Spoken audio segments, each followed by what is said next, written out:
I'm Charlie. I'm a third year at the University of Chicago, and I'm helping with programs through the OI. Hi, everybody. I'm Calgary. I'm the Youth and Family Program Manager at the OI. Hi everyone, I'm Catie Witt. I am a third year PhD student in Egyptology at the University of Chicago. Today, make sure if you don't already, you have a paper and a pencil or a pen. Okay, we're going to be talking about hieroglyphs and monuments in ancient Egypt today. So what do you guys think of when you hear the word monument? Can you maybe send me a chat with what comes to mind? I'm hearing old, definitely. Hearing old, big is another one that's coming up. Egypt, pyramids, nice. I'm Okay. hearing ruins, Yeah. famous, unique things. That's a really good one. Castles. Memorial. Okay, cool. So why would someone create a monument? What do you guys think? Somebody said tourism. Yeah. To honor something or for Yeah. prayer. Nice. So first, let's start with what is a monument. So you guys were right. There's some monuments are usually created to honor a person or an event. Usually they're created to honor something important to a group's history or culture. And they're often like a big building or a statue. So some of you guys said pyramids. It's like a giant building. It's a great example. Here we have this giant bullhead. And if you've been to the OI, maybe you've seen it. It's in the Persian gallery. And it's a bullhead from Persepolis, which is this ancient city in Iran. And this was outside the city to protect it. So this is an example of like an ancient monument. And does any monuments come to mind that are more modern? Somebody else said Statue of Liberty. Okay. Awesome, because that's the one we're going to talk about. Statue of Liberty. Does anyone know where this is? New York, yep. New Awesome. York. New York, yeah, you got it. Okay. So what makes the Statue of Liberty a monument? So we know that monuments are really big structures, right? So Statue of Liberty is huge. It's a giant statue. And we also know that monuments are usually made to recognize something important. So the Statue of Liberty is made to recognize the centennial of the US independence from Great Britain, and it was given to— A gift from France. Yeah, good job. It was a gift from France. So that's kind of some aspects that make the Statue of Liberty a monument. And does anyone know of any other monuments in Chicago that might come to mind? I know one just The Bean. The Bean, yeah. Millennium Park. Yeah, and then if we can— Sears Tower. Yeah. So just a reminder to stay muted and then just type your answers to me in the chat, if that would be awesome. So somebody said the Bean. That's a good example of monuments in Chicago. Does anyone know any other ones? Somebody said the Ferris wheel at where is that? Navy Pier. Yeah, that's a good example. So yeah, so somebody said the Bean. It's a good one. Somebody said, well, actually nobody said this one, but this is the Art Institute, the lions that are outside. So this is an example of a monument because it was created to remember the World's Fair that was in Chicago in 1893. And then we can also have big monuments like the Bean, but we can also have kind of small ones. So here's two small ones that if you live around Hyde Park, where the Oriental Institute is, you may have seen these. This one right here is a statue by Edward Hopper, and it's to memorialize the first human-made self-sustaining nuclear chain reaction that happened on campus. And then here's another one. It's in Hyde Park, and it's the Obama Kissing Rock, and it's to memorialize where Barack and Michelle Obama had their first date. So we can see there's like really big monuments, like the Statue of Liberty, that are to these like huge events, and then there's smaller ones that are kind of memorializing smaller events or smaller moments in history. So can anyone think of any other monuments that are kind of like outside of Hyde Park, outside of Chicago, from around the world Taj maybe? Somebody said Sorry? Taj Mahal. Yep, Taj Mahal. It's a good example. Another one, somebody said Leaning Tower of Pisa. Somebody else said Great Wall of China. It's a good example. So Terracotta Army. yeah, Eiffel Tower. Eiffel Tower. Good job. Jefferson Memorial. Yep. And just a reminder, we want to maybe stay muted right now, and then just type your answers in the chat, and I will get to them, I promise. And so we have the Lincoln Memorial that was talked about earlier. Taj Mahal, somebody mentioned the Taj Mahal. Eiffel Tower. Somebody else said the London Eye in the chat, which is the big Ferris wheel. It's a good example. And then, so we have these modern monuments, or more modern monuments. And then we have ancient monuments as well. So this is actually from Persepolis, just like the bowl that we saw earlier. And it's called the Gate of All Nations, Persepolis. And we can see that there's some features here that are of modern monuments. So we see these big columns, and Lincoln Memorial also has these big columns, see? And we can also see right over here, there's what looks like a Lamassu. And if you've been to the OI, you may have seen this giant statue of the Lamassu that's in one of our galleries. So different elements of modern and old monuments in this one. And then we have other ancient monuments from ancient Egypt. So I'm sure you guys all recognize these. These are the pyramids of Giza. And we're gonna have Catie now talk to us a little bit more about ancient monuments in Egypt.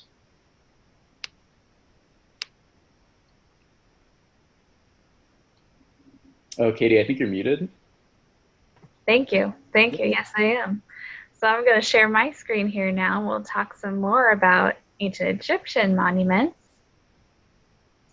So as Charlie just showed you a picture of the pyramids, and we talked a little bit about the Sphinx earlier, some ancient Egyptian monuments that we have besides the pyramids and the Sphinx are some temples.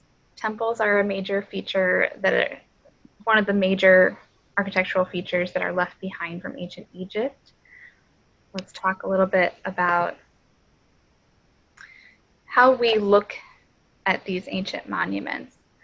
So our modern Egyptologists and Egyptian archaeologists can study ancient Egyptian statues and temples and other monuments through either looking at their inscriptions and copying them down, and in order to preserve them and study them more. Our epigraphic survey through Chicago House is one of the organizations that tries and preserves the texts that are on these monuments.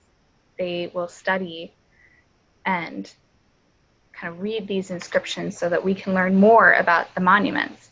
But there are a lot of ways that even if you can't read hieroglyphs, that if someone can look at an ancient Egyptian monument and learn a lot about them. So how many people have seen this statue on the left before? I think this looks familiar, right? Especially if you were part of our King Tut program a little while back. Let's see, this is a statue of King Tut. And you've got this classic pose that can be seen in a lot of different statues across Egypt.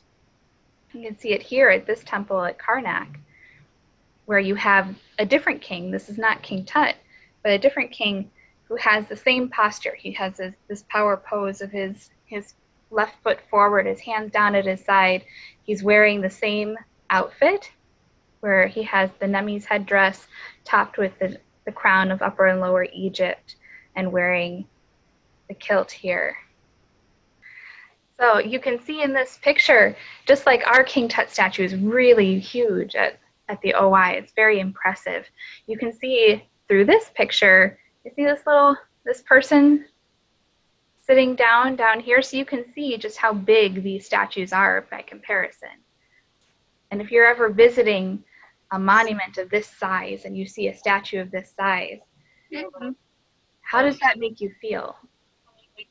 I think some kind of, it's almost like a lunch. I hear. Did Ryan have a question? Yes, can you hear me? Yep. Who's the guy inside? Because I see the two statues at the entrance, but who's the guy inside? The guy sitting down, or the guy that's in, or this guy back here? The stone person. The stone person. It's the same king. It's the same king. So it's just a different posture. So you have this on the outside, very outside, you have this one powerful pose. It's like, and then when you get inside, you have where he's kind of standing like the god Osiris, where he has his arms crossed and he's standing with his feet together. And it's a different posture that's also very common for a lot of statues. Okay, thanks. Yeah, you're welcome. And this is something that you can see a lot in a lot of different temple structures. You'll see where it's this imposing figure on the outside, and then as you get in, there's more and more significance. There's meaning behind the poses and the postures that they have in these statues. I have a question. Yes, Vikram. So inside, in the temple, are there just statues of King Tut, or are there statues of other, or are there other like hieroglyphics or different statues and different hieroglyphics written on the walls, and statues of different kings? In different temples, yes. So we have this statue of King Tut from a temple that was for King Tut. But every different temple would have statues of the king that temple was honoring. Just like for the purpose of that monument, the inscriptions, all the hieroglyphic inscriptions, and all of the statues would reflect the king that is being either memorialized through that monument or the gods that are being honored as well. Good question. Okay, thanks. Okay, let's go on to this one. So let's look at this wall here. This is a piece of that's in art, also in the Oriental Institute Museum. It's the Nefermat stela, and this is a piece from a tomb. So, but surprisingly, there's a twist to this. When you look at this piece of wall art, who do you think is the most important person in this picture? The big guy on the top? The big guy on the top, right? Because he's bigger, he's standing all the way at the top, so he really draws your attention right to the top. But believe it or not, this is actually from this woman, Etet, his wife's tomb. So this is something we see a lot of times, even though this is from the woman's tomb, and you can show here kind of sitting down. Let's see here. Maybe she's not so important. Maybe, yeah, it kind of feels that way, doesn't it? It feels like she isn't the focus of the picture. But she is, this is her tomb. But you can tell a lot by the postures in this as well. You can tell, let's look at this. Who else is here? Who are these figures?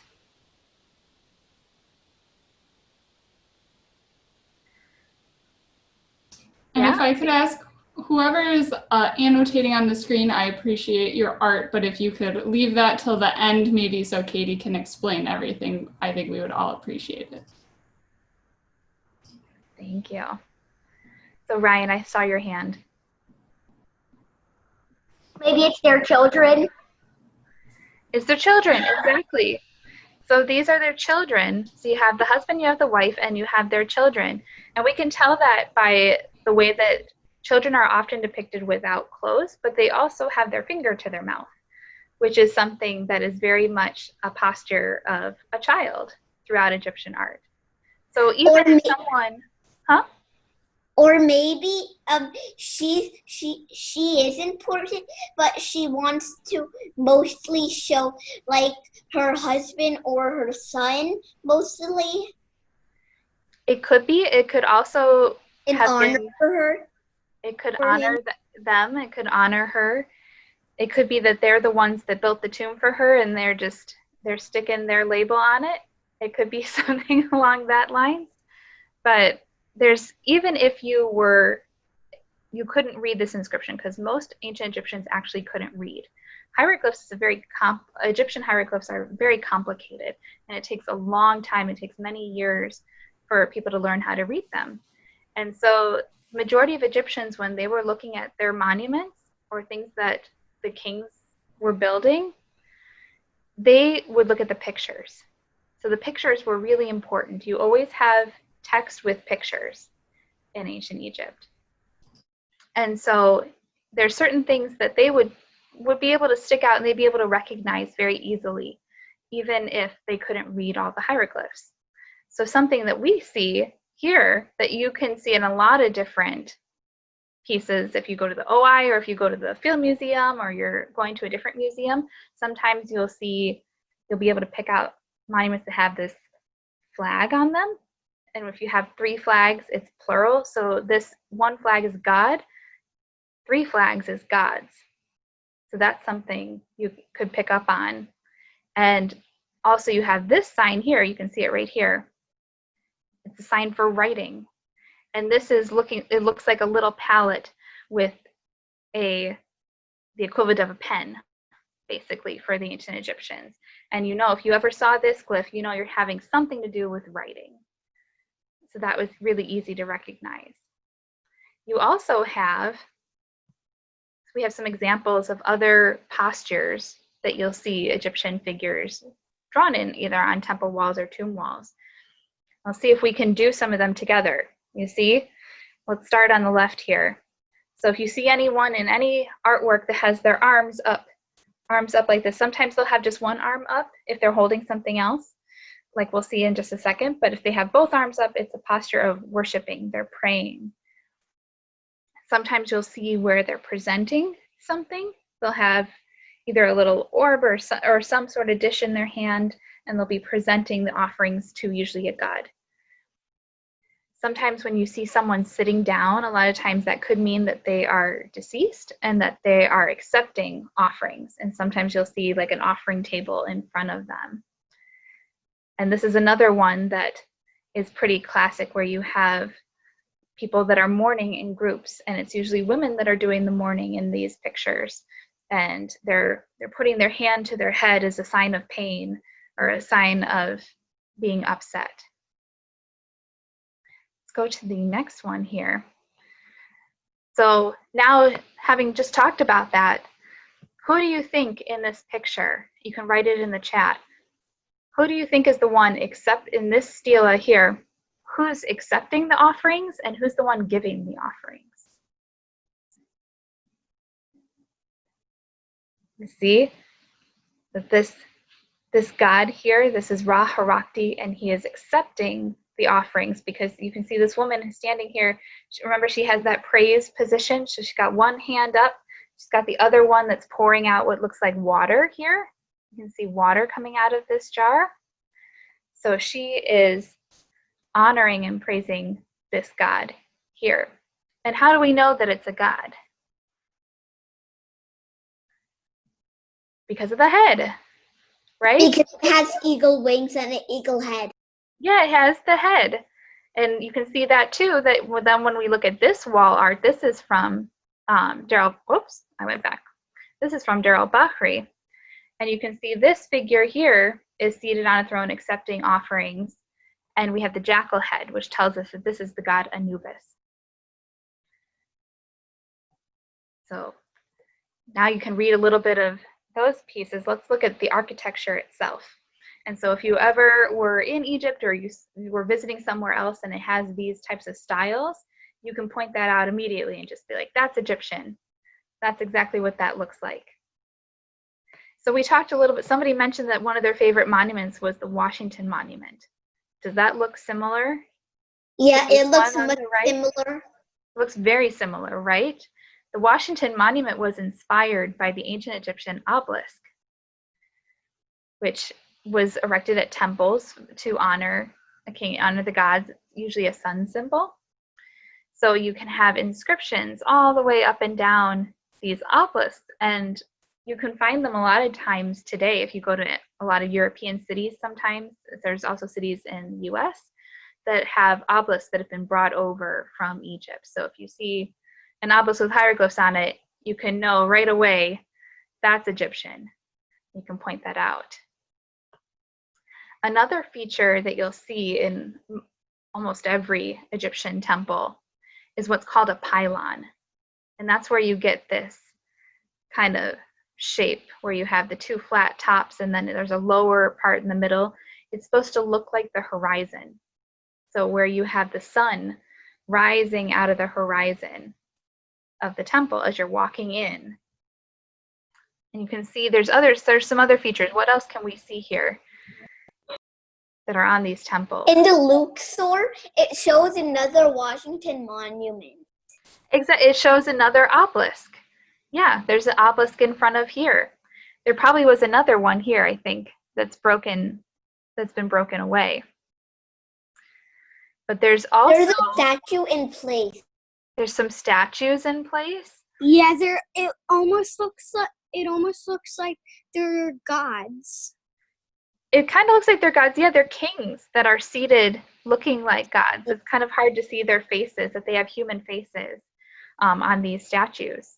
But these ones down here at Karnak Temple, what do these look like?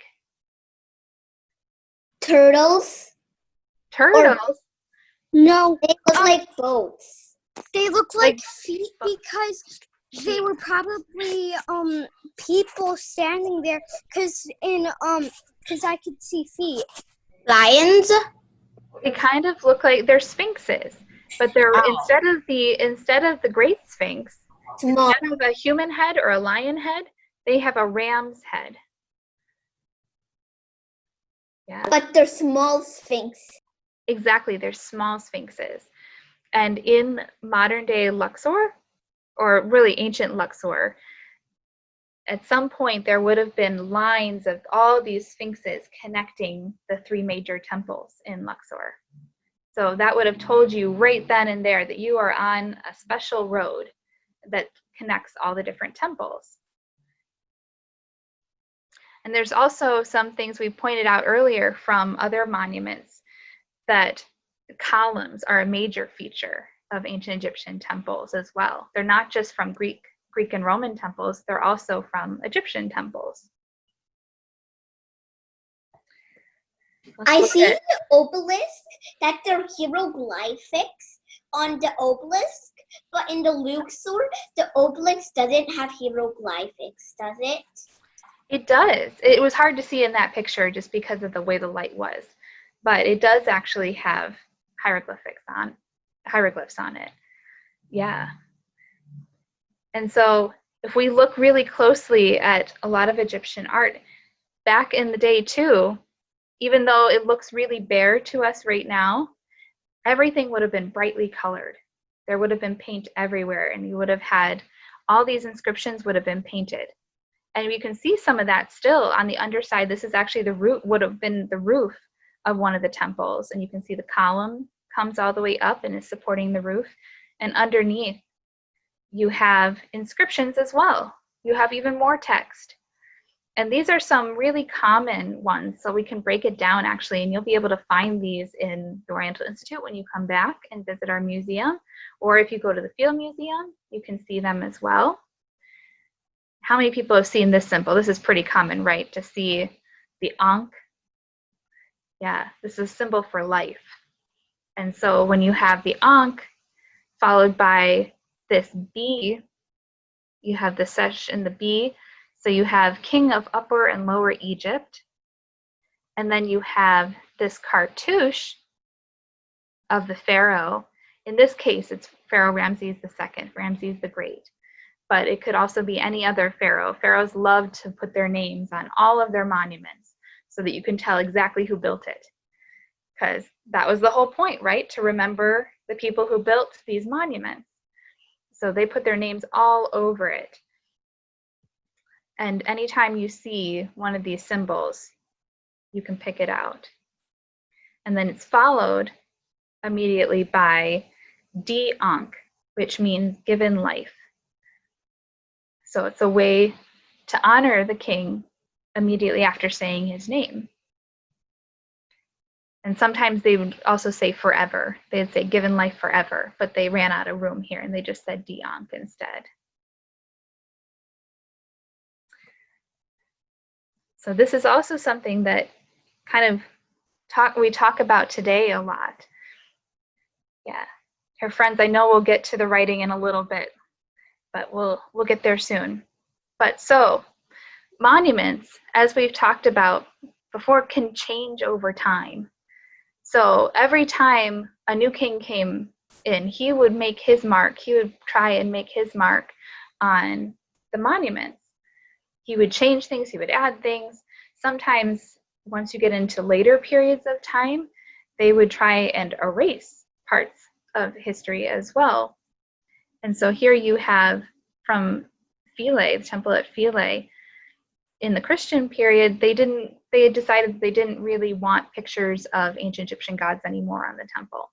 So what they did is they carved them out, and then they added some of their own symbols, some Christian symbols. So that happens a lot as well. We see that in a lot of Egyptian temples. And it shows us a different period of history. It shows how the temple changed its usage over time.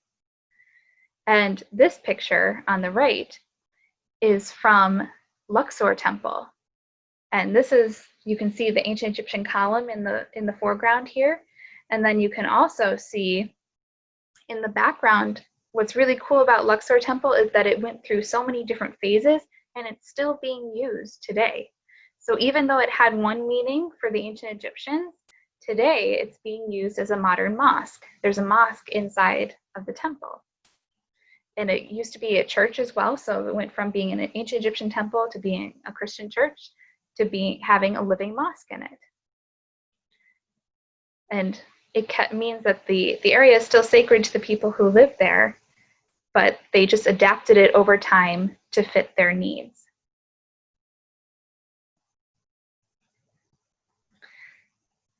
All right, so I'm gonna go ahead and share my screen now.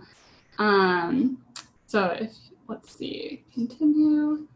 All right, so now that we've learned all about ancient Egyptian monuments from Catie, we are gonna go ahead and design our own Egyptian style monument model. So we're gonna start this together on paper, so you can grab your pencil and paper, and then you'll have the opportunity to finish this on your own. So I would encourage you to grab materials like recycled materials or blocks to actually build your monument once we are finished with the program today. So first thing, we are going to brainstorm. So go ahead and grab your paper and start thinking about who or what your monument is going to be for. So that's the first thing, is to choose something for your monument to be for.